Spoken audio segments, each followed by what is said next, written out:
Alhamdulillah, puji syukur pada Allah karena sungguh atas nikmat, izin serta karunia-Nya pagi ini kita bisa bersama-sama di masjid ini.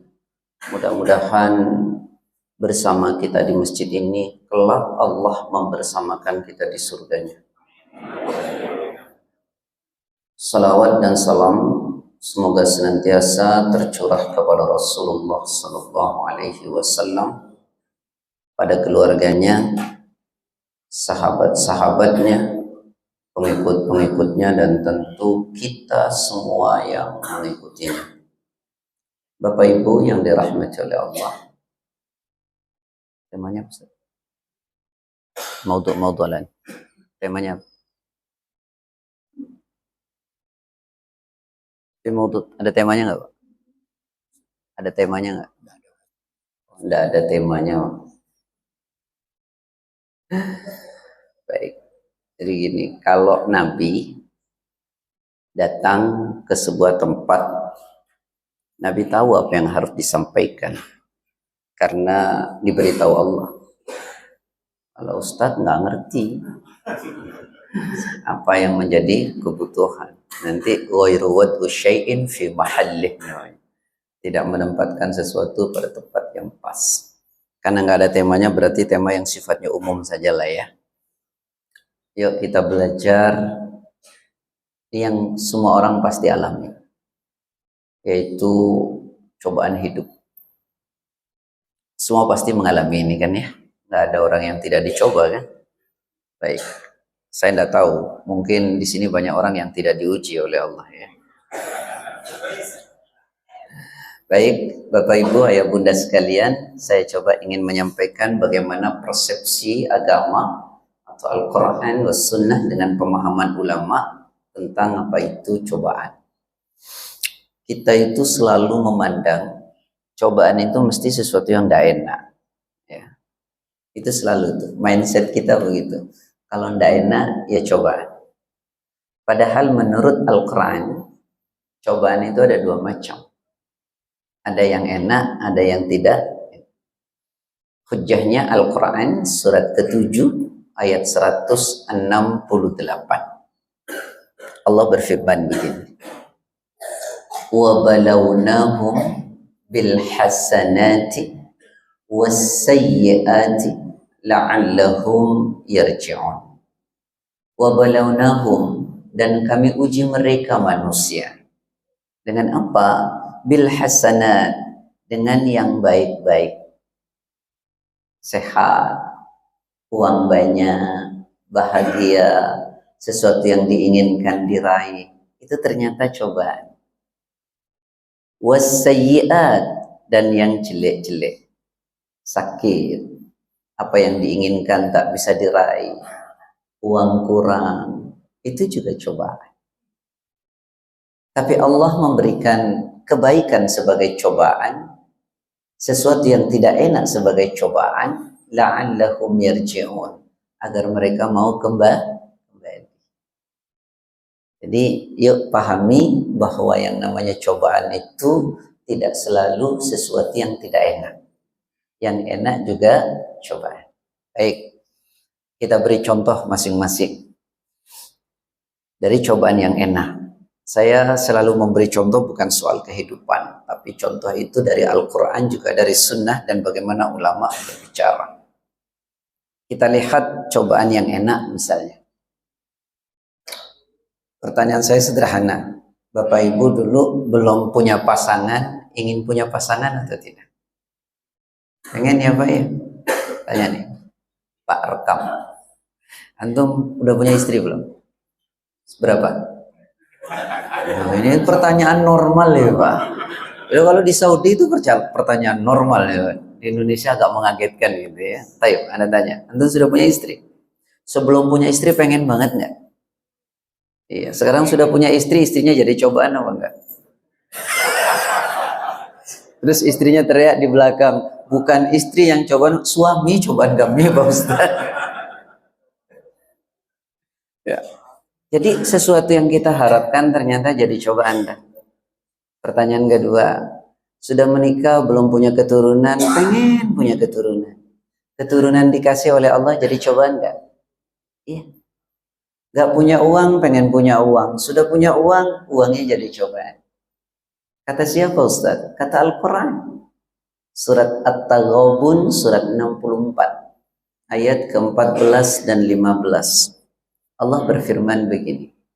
Ya ayyuhalladzina amanu inna min azwajikum wa auladikum aduwwan lakum fahdharuhum wa in ta'fu wa tasfahu wa taghfiru fa innallaha ghafurur rahim. Innama amwalukum wa auladukum fitnah wallahu indahu ajrun azim. Kata Allah, hai orang-orang yang beriman, sungguh di antara istri-istrimu, pasanganmu, dan anak-anakmu ada yang menjadi musuh bagimu. Cobaan itu bukan? Wa in ta'fu, jika kau maafkan mereka, wa tasfahu, dan kau berlapang dada terhadap mereka, wa taghfiru, dan kau ampuni mereka, sungguh Allah itu Maha Pengampun lagi Maha Penyayang. Innama amwalukum wa auladukum fitnah. Sungguh harta-harta kalian dan anak-anak kalian adalah fitnah. Coba. Padahal kita harapkan, kita inginkan setelah dapat jadi cobaan. Nah, ini yang dimaksud bahwa cobaan itu tidak mesti sesuatu yang tidak enak. Yang kita harapkan, kita cari, kita dapat, yang membuat kita bahagia juga menjadi cobaan. Pertanyaan saya, sekarang kalau mau dicoba, mau yang enak apa yang nggak enak, Pak? Pertanyaan lagi, Pak. Kalau dicoba mau yang enak apa yang nggak enak, tak, Pak? Yang enak ya, Pak ya. Masya Allah. Padahal tahu enggak, Pak? Orang tuh lebih kuat dicoba nggak enak daripada enak. Nanti kita jelaskan satu-satu. Baik ya. Jadi cobaan ternyata ada yang enak. Banyak loh orang nggak sanggup dengan yang enak. Contoh, kita kejar nih dunia tak habis-habisan. Kita lupa tuh sama sholat tuh. Kenapa dalam hadis qudsi Allah katakan, wahai anak Adam, tafarragh li'ibadati amla sadraka ghinan wa asudda faqra wa illa taf'al mala'tu yadayka syughlan wa lam asudda faqra. Tafarragh li'ibadati, kata Allah. Hai anak Adam, luangkan dong waktumu beribadah kepadaku. Tidak disuruh ngisi waktu semua ibadah. Dalam konteks ritualistik, luangkan waktumu beribadah kepadaku. Amla sadraka ghinan. Kalau kau luangkan waktumu beribadah, maka pasti akan kubuat dadamu itu cukup dengan dunia. Karena soal cukup itu bukan soal banyak. Tapi soal cukup, soal hati kita menerima atau tidak. Ulama berkata, nikmat, bahagia, senang tidak pernah terletak dari apa yang kita terima. Tapi nikmat, bahagia, dan senang terletak bagaimana cara kita menerimanya. Sebanyak dan sebesar apapun yang kita terima, kalau kita tidak bersyukur, tidak akan pernah jadi kenikmatan. Sekecil dan sesedikit apapun yang kita terima, jika kita bersyukur, maka akan jadi kenikmatan yang sangat luar biasa. Karena itu Rasul pernah mengatakan, laisal ghina an kathratil arad, walakinnal ghina ghinan nafsi. Kaya itu bukan karena banyaknya harta yang kita punya, tapi kaya itu ketika kita sudah bisa memaintain hati. Baik, saya teruskan ya. Jadi kata Allah, luangkan waktu kita ibadah. Maka nanti dada kita dibuat cukup tuh dengan urusan dunia. Wa asudda faqra, kata Allah, dan aku tutupi nanti kalian dari kekurangan soal dunia. Luangkan waktu kita beribadah, Allah buat cukup dengan dunia dan Allah akan tutupi dari kekurangan. Wa illa taf'al, jika engkau tak lakukan, kau tak ada waktu untuk ibadah dunia saja.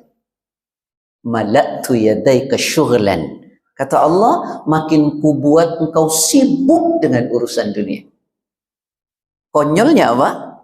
Walam asudda faqra, makin tidak ada waktu dengan ibadah, makin sibuk dengan dunia, dan makin sibuk dengan dunia, walam asudda faqra, dan aku tidak akan pernah tutupi dari kekurangan.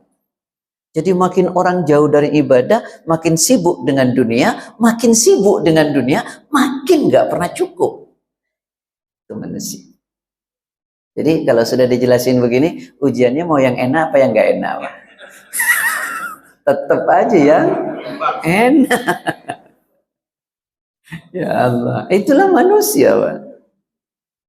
Ya, sudah ya sampai sini ya. Jadi ujian itu nggak mesti nggak enak. Ada yang enak, harta, jabatan, senang, bahagia itu cobaan. Baik, cobaan yang nggak enak contohnya apa, Pak Ustaz? Buka Al-Quran Al-Baqarah 155.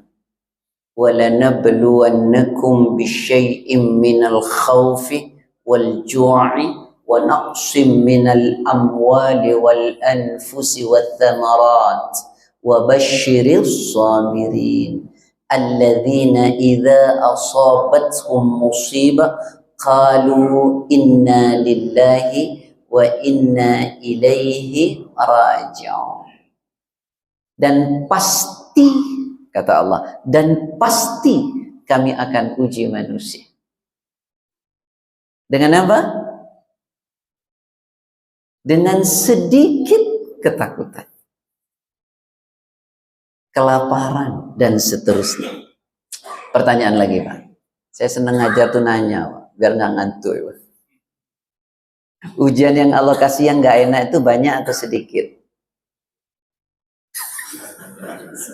Ibu-ibu deh saya tanya, Bu, ibu diuji nggak sama Allah, Bu?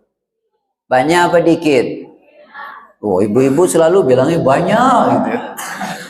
Coba saya tanya, ibu suami ujian atau bukan, Bu? Oh kan? Sekarang saya tanya bapak-bapak, Pak, istri ujian apa enggak? Enggak, tuh nggak ada yang ngomong. Jadi sebenarnya yang relatif nggak terima itu ibu-ibu. Jadi Pak, Bu, ujian itu nggak banyak, dikit. Yang banyak itu nikmat. Cuma kalau kita nih dikasih ujian sama Allah, ingat terus. Makanya yang sedikit terasa banyak.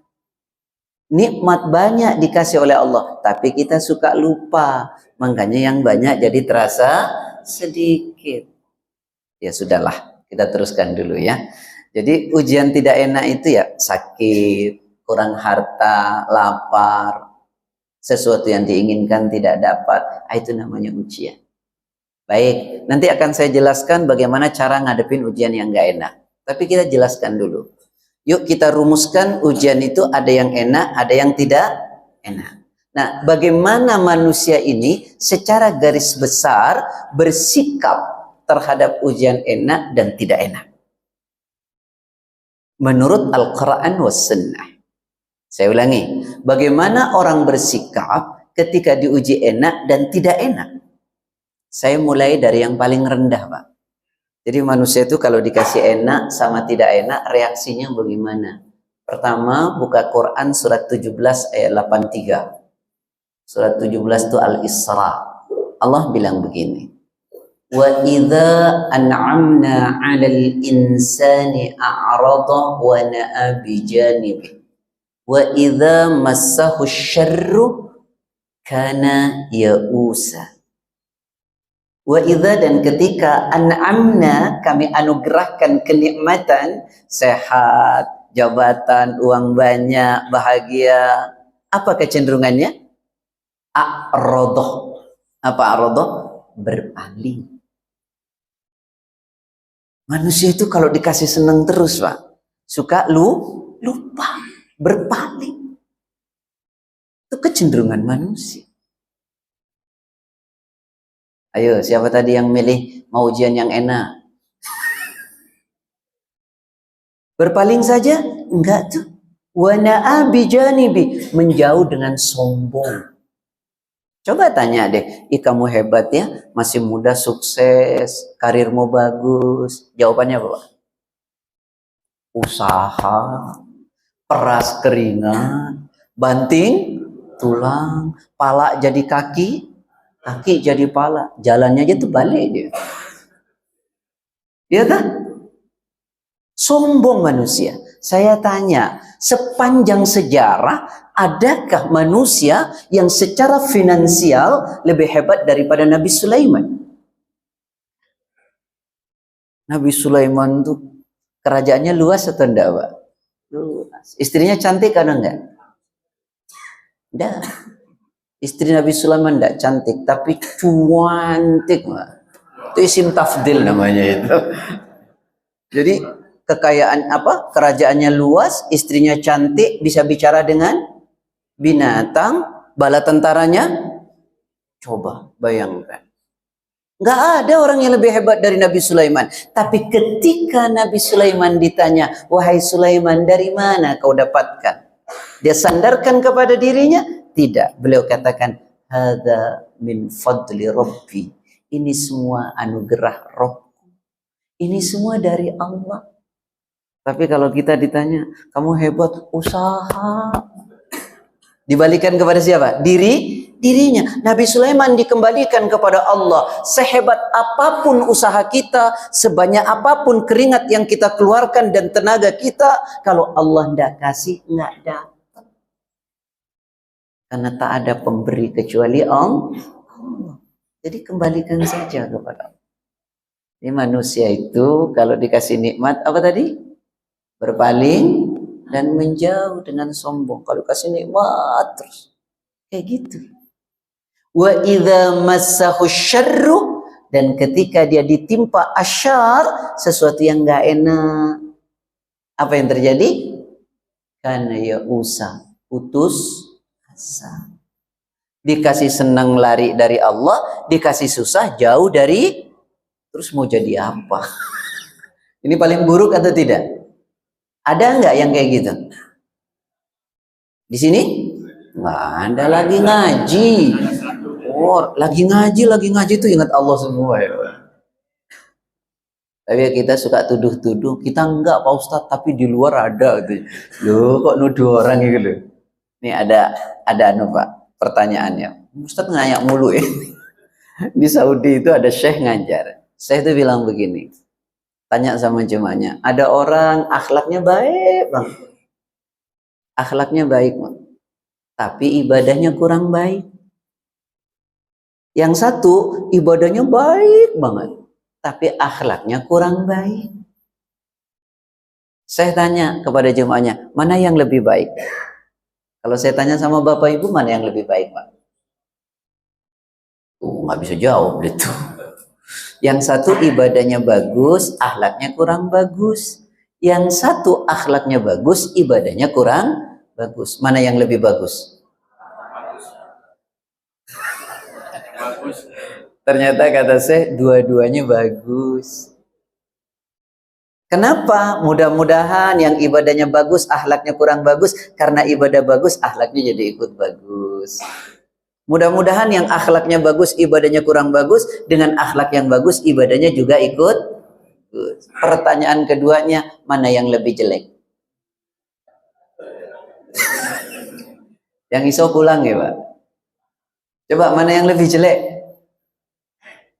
Kata saya, yang lebih jelek tuh kita. Karena kita sedang cari jeleknya orang. Sama tuh tadi itu. Enggak Pak Ustadz, di luar sana. Ya, kita tuh dua orang jelek. Tapi kita tidak jelek dah. Abu Ishaq atau disebut dengan Ibrahim bin Adham, ulama asal kota Basrah. Beliau mengatakan, matat qulubukum fi asyarati asya. Mati hati kalian disebabkan 10 hal. Satu dari 10 itu, ishtaghaltum bi'uyubi ikhwanikum wa nabadtum uyubakum. Kalian terlalu sibuk dengan aib dan kekurangan saudara kalian, tapi kalian lupa dengan aib dan kekurangan kalian sendiri. Itu juga ujian tuh.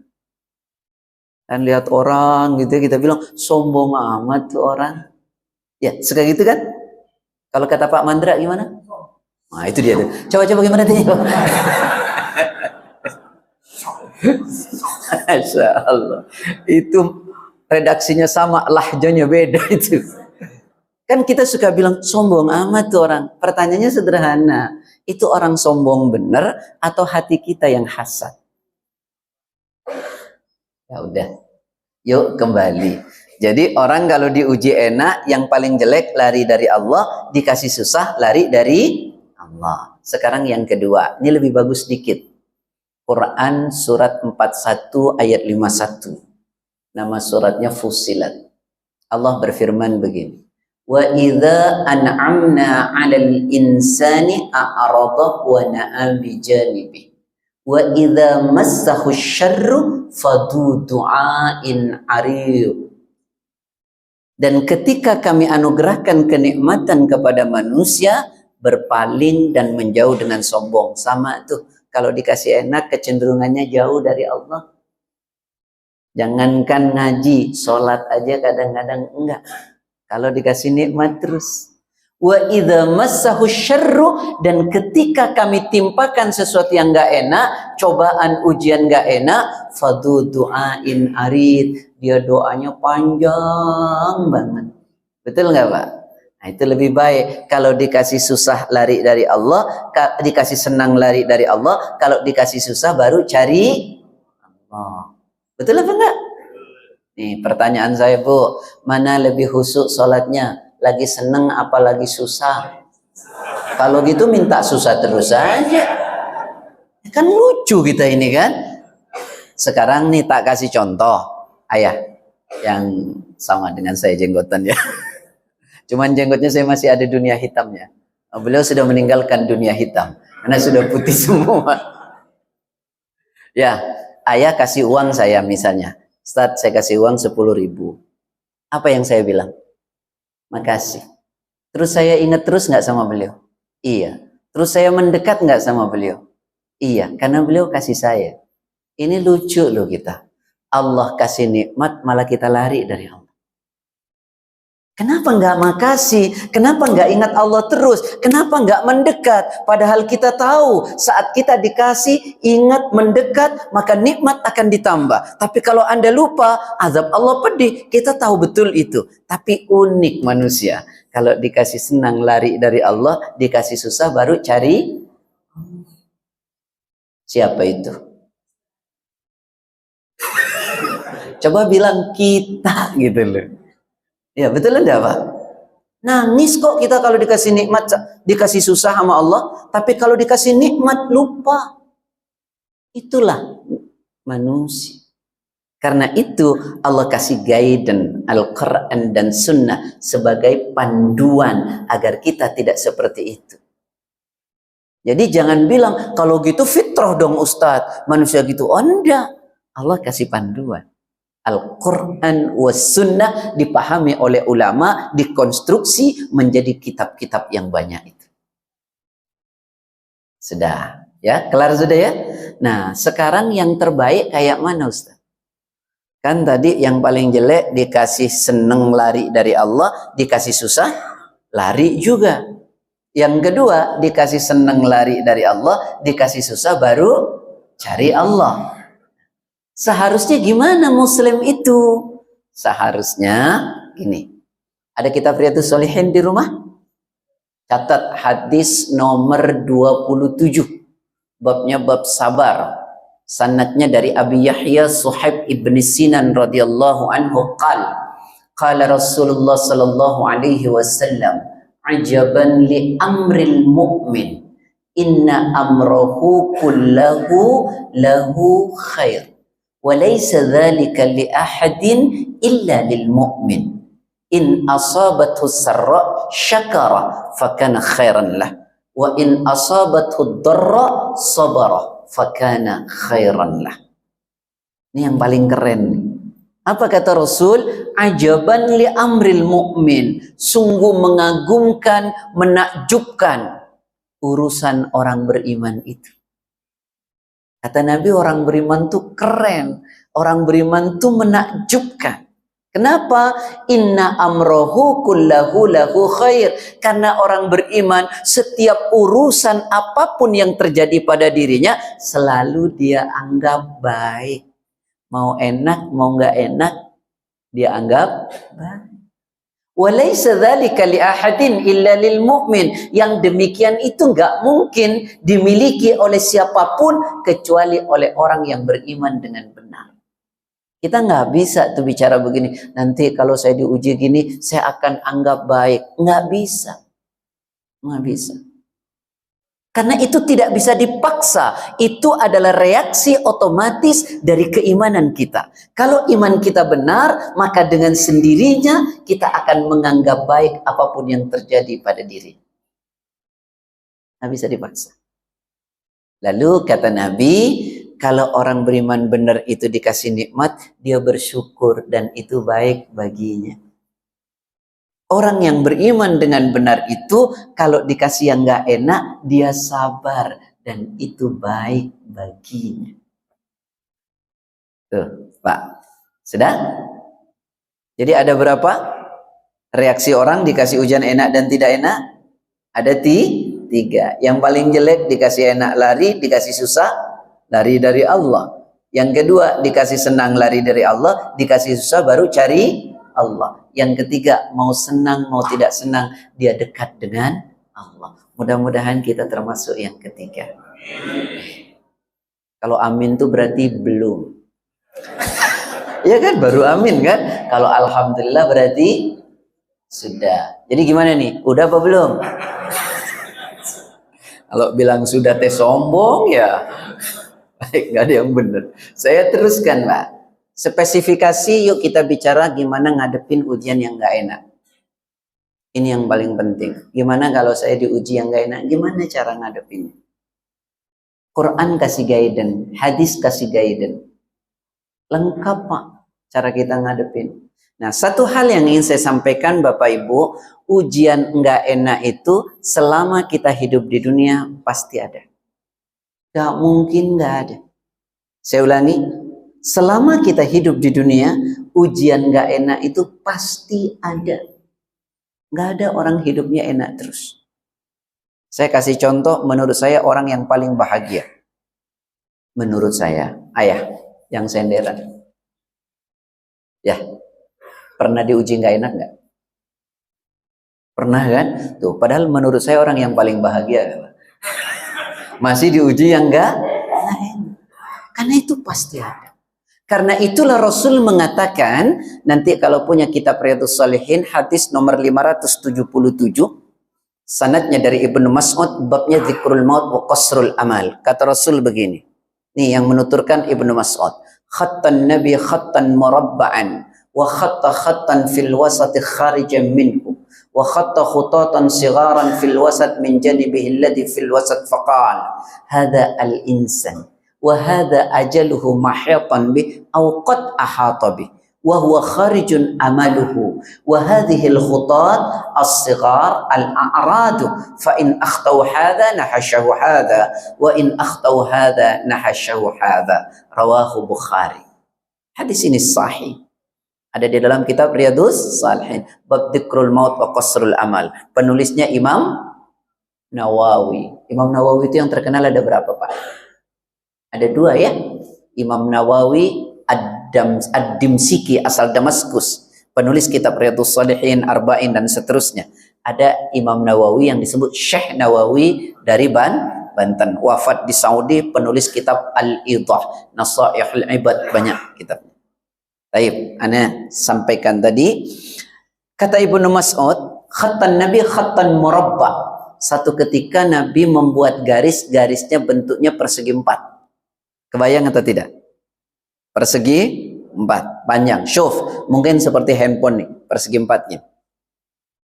Lalu wa khatta khattan fil wasati kharijan min, lalu Nabi menarik garis di tengah. Panjang, Mbak, sampai lewat dari persegi 4. Lewat. Lalu kemudian wa khatta khattan fil wasati kharijan min wa khatta khutatan sigharan fil wasat min janibihi alladhi fil wasat. Lalu Nabi membuat garis-garis kecil di tengah 3. Persegi 4, lalu ditarik panjang lewat dari persegi 4, lalu garis-garis kecil 3. Lalu Nabi bilang, ini manusia.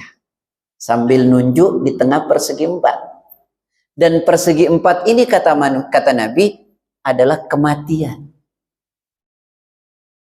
Persegi 4-nya kematian, manusianya di dalam persegi 4. Kira-kira manusia bisa lari dari kematian nggak? Nah, tapi bukan ini bahasanya, nanti kapan-kapan kita bahas. Lalu yang garis panjang lewat dari persegi 4 ini kata Nabi al-amal. Apa artinya amal? Apa artinya amal? Perbuatan. Bukan. Kalau perbuatan pakai ain. Ini pakai alif. Al-amal artinya angan-angan. Makanya orang suka salah sebut tuh kotak amal. Makanya kotak angan-angan isinya kosong. Tidak percaya. Itu yang benar amal pakai ain bukan pakai alif. Ya udahlah, Allah juga tahu kita orang Indonesia, Pak Ustaz. Oh nggak ada orang tuh nekat jadi imam. Ya. Allahu Akbar. Alhamdulillahi Rabbil Alamin. Gimana alamin? Boleh. Ya sudahlah. Jadi garis yang panjang tadi apa? Angan-angan. Kenapa dia panjang? Angan-angannya belum nyampe, matinya udah nyampe duluan. Makanya kita nggak boleh tuh panjang angan-angan. Yang boleh cita-cita. Bedanya kalau cita-cita dibarengi dengan perbuatan, kalau angan-angan nggak ada perbuatannya, ngayal aja. Baik, mana berkenan dengan ujian? Nih. Lalu Nabi membuat garis-garis kecil 3. Nah, garis-garis kecil ini kata Nabi al-a'radu. Apa itu? Rintangan hidup, cobaan atau ujian. Kenapa dia 3? Wa in akhtau hadza nahasau hadza wa in akhtau hadza nahasau hadza. Kalau engkau lepas dari satu ujian ini, maka engkau akan jumpa dengan ujian ini. Kau kelar dengan satu ujian ini, maka ujian ini sudah nunggu. Artinya hidup takkan pernah lepas dari ujian. Selama kita hidup pasti diuji. Pasti. Tidak ada orang yang tidak diuji. Ustadz diuji nggak? Diuji. Baru aja saya diuji. Nyasar masuk tol tadi. Tapi nikmati aja. Padahal udah pakai Google. Ujian atau bukan itu? Ujian. Biasa apa enggak? Biasa. Nah, orang yang nganggap enggak biasa itu jadi persoalan nanti. Karena hidup nih enggak mungkin enggak diuji. Baik, sudah paham ya? Dalil Qur'annya mana?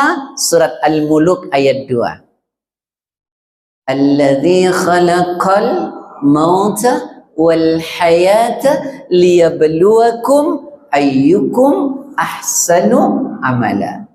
Alladzi khalaqal mauta, Allah yang telah menciptakan mati, wal hayata dan hidup. Untuk apa? Liyabluwakum, untuk menguji kalian.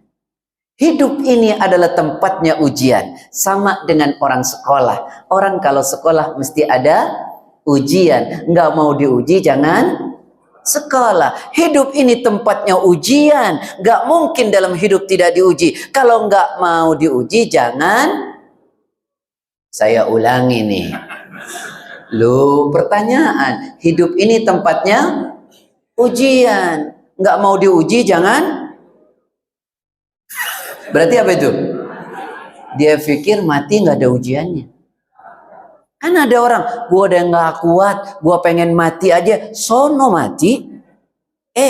Dia pikir nanti di kubur nggak ada ujiannya. Baru masuk kubur, datang malaikat, dijelaskan dalam kitab Hadimul Laddat, karya Syekh Abu Musa, membawa tongkat, yang tongkatnya terbuat dari besi, dia buta, dia tuli.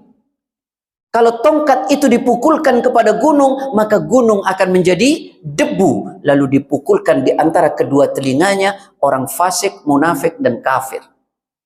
Dia pikir bukan ujian di kubur. Kata Nabi, innal qabrah awwalu manzilin min manazilil akhirah wa in naja minhu fama ba'dahu aisar wa illam yanju fama ba'dahu ashad. Kata Nabi, kubur itu adalah tempat persinggahan pertama. Kalau dia sukses dikubur, maka setelahnya jauh lebih ringan. Kalau dia dikubur tak sukses, maka setelahnya jauh lebih mengerikan.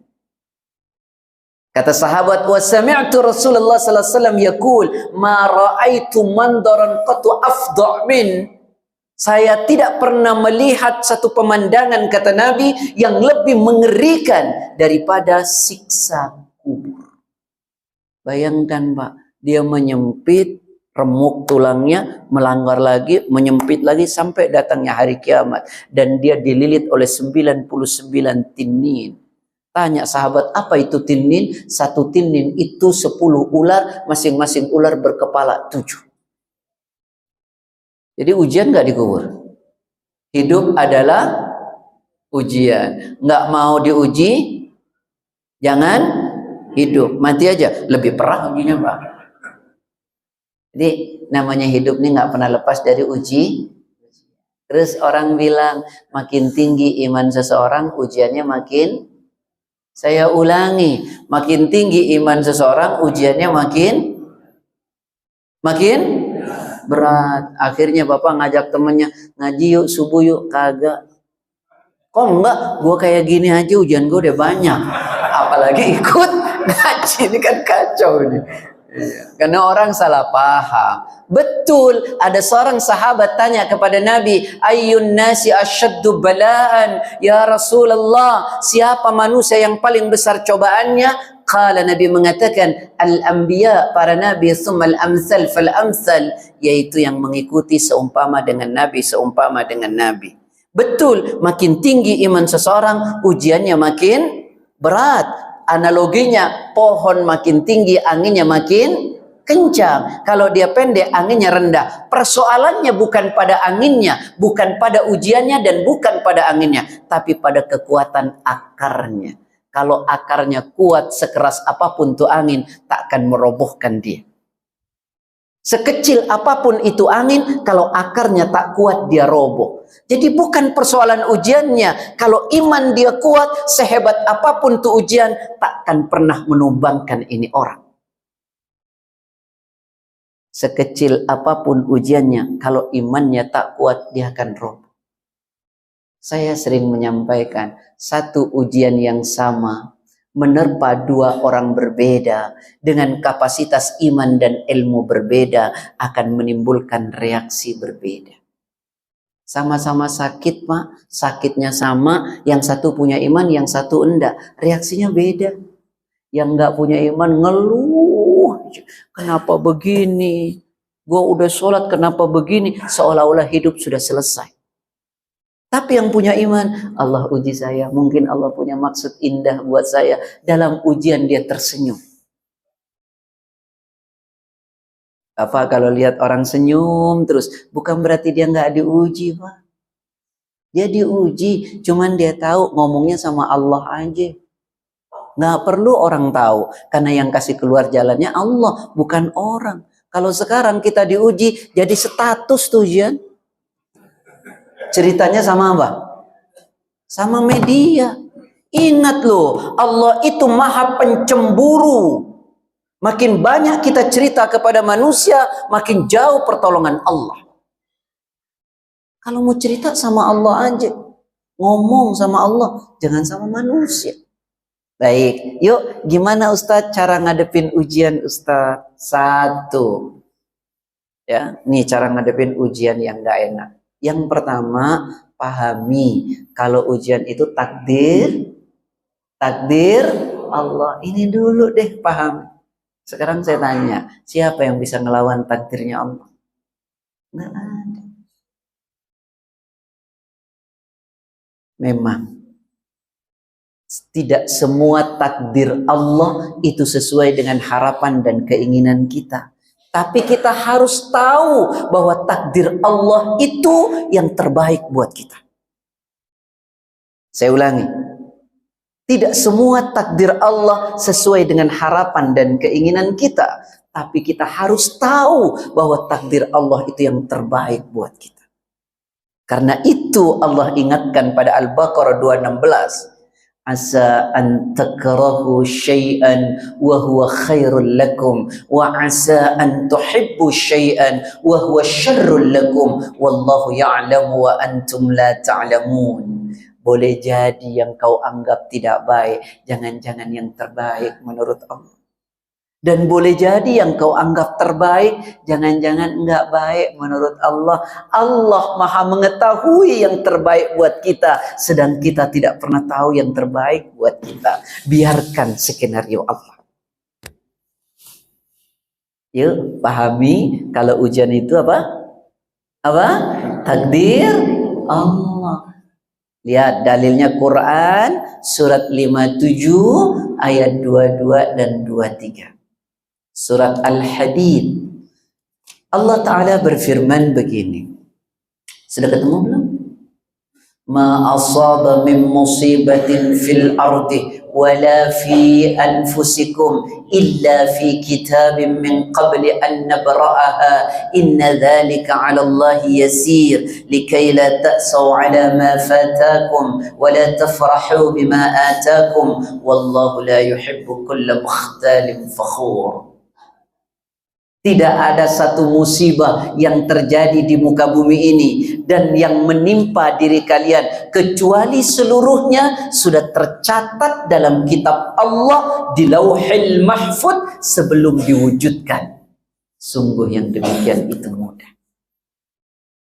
Saya ulangi ya, tidak ada satu musibah yang terjadi di muka bumi ini dan yang menimpa dirimu kecuali semuanya sudah tercatat dalam kitab Allah di Lauhil Mahfuz sebelum diwujudkan. Sungguh yang demikian itu mudah. Kenapa ada hadis mengatakan kataballah maqadiral khalaiq qabla an yakhluqas samawati wal ard bi 50,000 sanah. Sungguh Allah telah menetapkan takdir seluruh makhluk 50.000 tahun sebelum langit dan bumi diciptakan. Ini dulu pahami, ini takdir Allah. Makanya jangan suka begini, Pak. Coba ya dulu saya nggak gini, mungkin ini nggak terjadi. Nah, boleh. Kan suka gitu kan ya? Coba dulu saya nikahnya bukan yang ini tapi yang no ya. Ya itu mah pengen lagi namanya. Gak boleh. Itu namanya penyakit apa? Hazan. Orang ini sekarang suka ditimpa penyakit hazan sama ham. Hazan wal ham. Hazan itu begini Pak, selalu meratap dengan kejadian buruk yang terjadi di masa lampau. Itu namanya hazan. Coba dulu keputusan saya nggak gini ya, mungkin hidup saya nggak gini. Coba nggak gini, mungkin nggak gini. Nggak boleh. Itu namanya penyakit hazan. Ada penyakit ham. Ham itu selalu khawatir dengan masa depannya. Takut. Padahal kan Allah udah bilang, wa ma min dabbatin fil ardi illa 'alallahi rizquha. Tak ada satu makhluk hidup pun di muka bumi ini kecuali rizkinya sudah dijamin oleh Allah. Yang penting mah kita usaha sama doa pasti dikasih sama Allah. Ini kok takut betul. Ntar anak gue makan apa ya? Makan nasi, insya Allah gak makan batu. Allah udah siapin, tinggal usaha amedo itu aja. Saya tanya, burung berangkat pagi dalam keadaan lapar, pulang sore dalam keadaan? Saya tanya, apakah burung itu tahu rizkinya ada di mana? Enggak tahu. Yang penting dia keluar usaha, dikasih sama Allah. Kalau kita masih mau usaha, doa, Allah enggak pernah zalim, pasti Allah kasih. Innallaha la yadlimun nasa syai'an walakinnan nasa anfusahum yadlimun. Nanti kapan-kapan kita bicarakan soal ini. Baik, saya teruskan dulu. Jadi takdir Allah nggak boleh tuh. Kau coba saya dulu nggak gini. Maka kenapa ada hadis mengatakan idza asabaka syai'un fala taqul law anni kana fa'altu kadza wa kadza walakin qul qadarullah. Jika engkau ditimpa satu musibah, jangan pernah kau berkata, coba saya nggak gini, coba gini, mungkin ini tidak terjadi. Tapi katakanlah ini sudah qadar Allah, dan Allah melakukan sesuai dengan apa yang dikehendaki. Karena kata seandainya akan membuka peluang setan merusak iman dan pikiran kita. Orang Mbak kalau percaya takdir yang nggak enak berubah jadi enak. Tak kasih contoh. Nih yang masih muda, antum ya. Kalau masih muda saya berani, kalau yang sepuh nggak berani saya, takut kualat saya. Nama antum siapa? Hah? Solihin. Salih, masya Allah, antum orang saleh ya.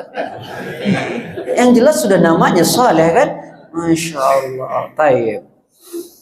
Antum jalan sama istri antum bukan istri orang. Ya, jalan sama istri satu mobil. Terus ada di persimpangan. Jalannya bisa ke kanan, bisa ke kiri. Istri antum bilang, Pak, lewat kiri aja. Karena biasanya kalau ke kanan macet. Kata antum, kanan aja lah. Kata istri, ya kiri lu. Biasanya macet lu kanan. Akhirnya ngikut tuh. Yang dipilih istri. Kemana? Ke kiri. Ternyata ada kecelakaan, macet total.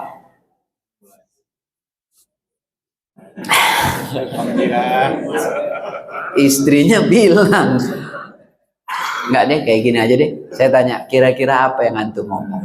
Jujur, kalau nggak jujur masuk neraka. Apa yang antum bilang? Masya Allah. Serius? Kata bapak katanya Masya Allah, tapi intonasinya beda. Masya Allah. Tuh kan, gue bilang juga kanan, kiri sih. Coba ke kanan. Nah itu namanya itu tadi itu. Nggak boleh begitu.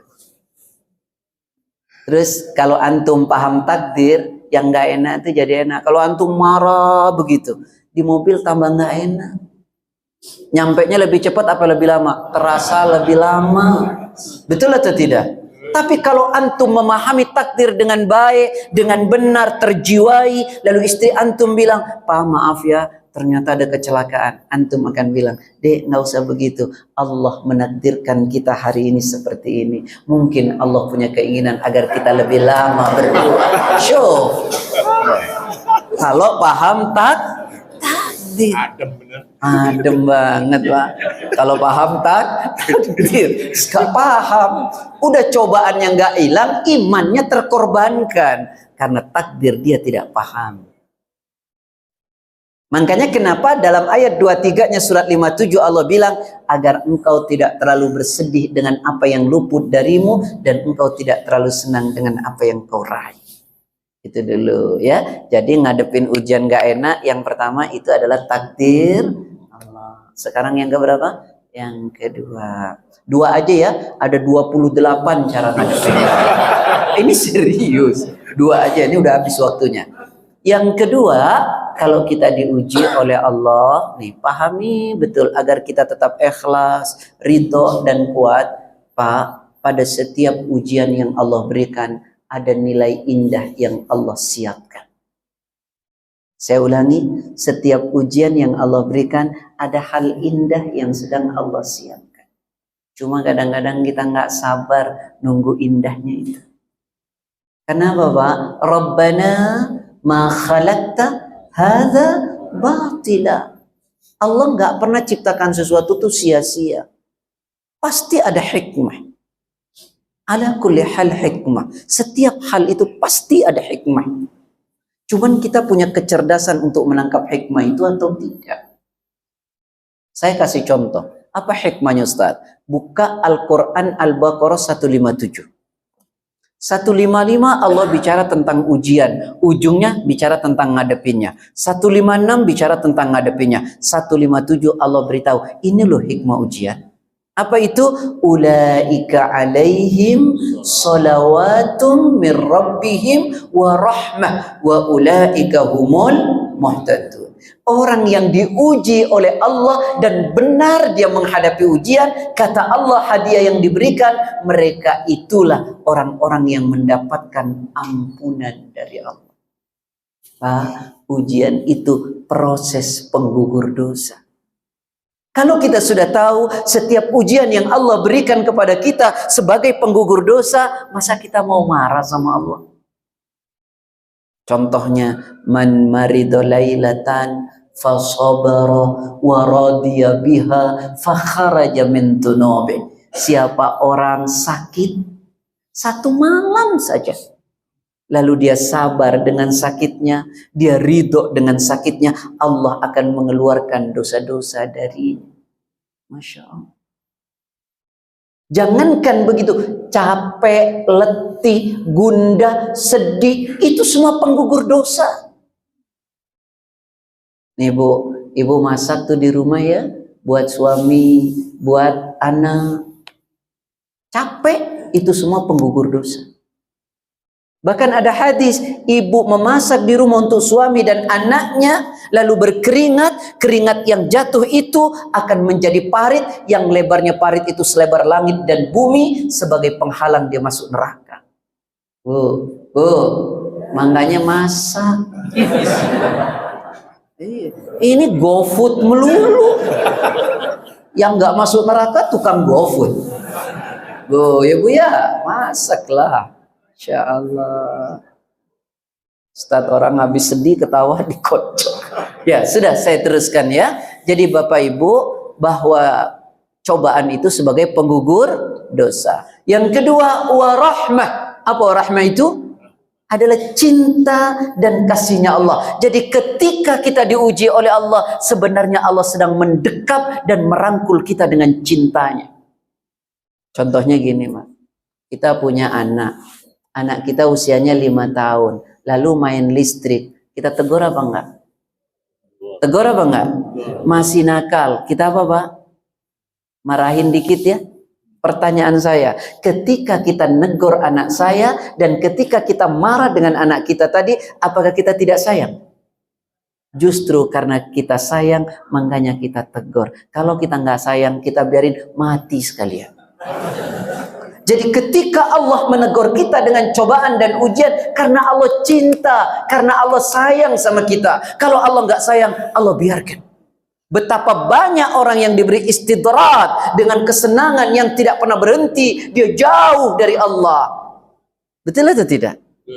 Jadi cobaan, ujian itu cinta, rangkulan Allah dengan cinta dan sayang. Mau marah? Yang terakhir, udah ya, waktunya ya. Yang terakhir adalah bahwa cobaan dan ujian itu adalah petunjuk. Itu ayatnya itu tadi, surat 57, surat 2157. Petunjuk. Berapa banyak Pak orang yang hidupnya senang terus, jangankan ngaji, sholat aja enggak. Ketika diuji oleh Allah, nggak ada kajian, nanya ada ngaji nggak? Ini serius. Itulah manusia. Jadi petunjuk. Makanya kata Syekhul Islam Imam Ibn Taymiyah rahimahullah, beliau mengatakan, musibatun tuqbilu biha ala Allah khairun laka min ni'matin tunsika dzikrallah. Musibah yang membuat engkau dekat dengan Allah itu jauh lebih baik daripada nikmat yang membuat engkau lari dari Allah. Saya ulangi, kata Syekhul Islam Imam Ibn Taymiyah, musibah yang membuat engkau dekat dengan Allah itu lebih baik bagimu daripada nikmat yang membuat engkau jauh dari Allah. Kata muridnya Imam Ibn Qayyim Al-Jauzi, laula mihanud dunya la asabal abdu min adwa'il kibri wal ujbi wal far'anati wa qaswatil qalb. Kalaulah hamba itu tidak pernah ditimpa ujian, maka niscaya hamba itu akan ditimpa penyakit sombong, ujub, zalim, hatinya keras. Yang membuat hati kita lunak, yang membuat kita tidak sombong dan merasa tidak ada apa-apanya adalah cobaan yang menimpa diri kita. Maka kita semestinya nggak usah marah dengan cobaan. Karena cobaan itu memperbaiki diri kita. Baik, 2 aja ya. Baik, ada yang mau tanya? Berhubung tidak ada yang mau tanya. Oh ada. Ustaz.